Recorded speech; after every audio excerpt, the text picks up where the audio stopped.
Good morning students.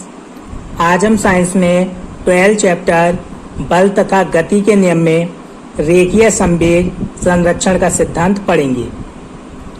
रेखीय संवेग संरक्षण का सिद्धांत, law of conservation of linear momentum.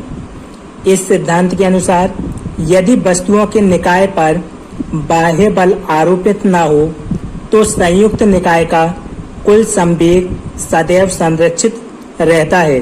इससे स्पष्ट है कि एक पिंड में जितना संवेग परिवर्तन होता है, दूसरे पिंड में भी उतना ही संवेग परिवर्तन विपरीत दिशा में होता है।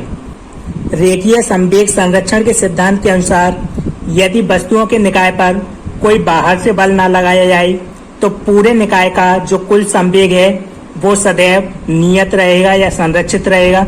इससे स्पष्ट है कि एक पिंड पर जितना संवेग परिवर्तन होता है, दूसरे पिंड पर भी उतना ही संवेग परिवर्तन होगा, लेकिन वो संवेग विपरीत दिशा में होगा।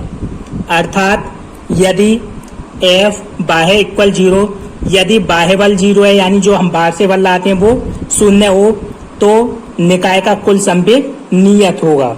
तो हम कह सकते हैं यदि हम वस्तुओं के निकाय पर कोई बाह्य बल आरोपित ना करें, यानी कि कोई बाह्य बल ना लगाएं, बाहर से कोई बल ना लगाएं, तो पूरे जो वस्तु का निकाय है उसका संवेग नियत रहेगा।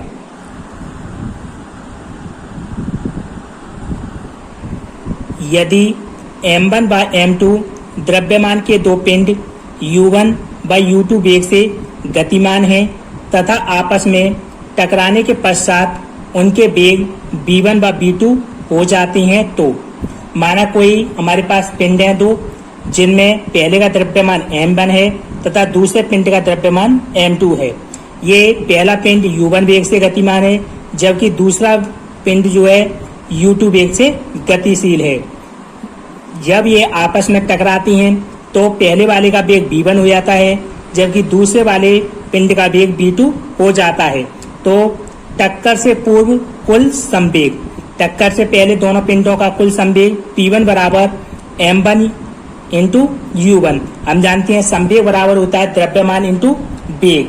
तो पहले के लिए m1 u2 प्लस दूसरे पिंड के लिए m2 u2।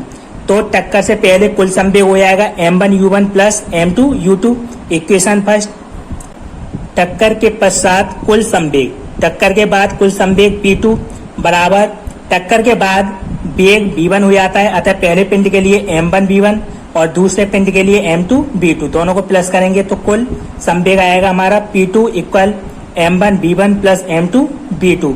Equation second. तो दोनों पिंडों के टकराने की स्थिति में कोई भी बाह्य बल विद्यमान नहीं है, यानी कि जब दोनों पिंड टकराए तो उन पर कोई बाह्य बल नहीं लगाया गया, कोई बाह्य बल आरोपित नहीं किया गया।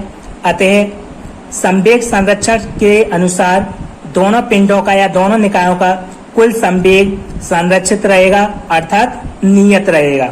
तो हम जानते हैं रेखीय संवेग संरक्षण के सिद्धांत के अनुसार यदि बाहर से कोई बल ना लगाया जाए तो जो पिंड है उसका कुल संवेग संरक्षित रहता है या नियत रहता है। तो इसमें इन दोनों पिंडों का भी कुल संवेग नियत रहेगा।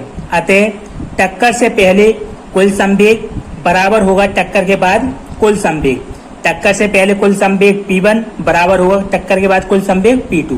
तो P1 का वैल्यू इक्वेशन फर्स्ट से m1 u1 plus m2 u2 बराबर होगा टक्कर के बाद कुल संवेग P2। P2 का वैल्यू इक्वेशन सेकंड से m1 v1 plus m2 v2। अतः हम कह सकते हैं यदि वस्तुओं के निकाय पर बाह्य बल आरोपित न किया जाए तो पूरा जो निकाय है उसका कुल संवेग सदैव नियत रहेगा।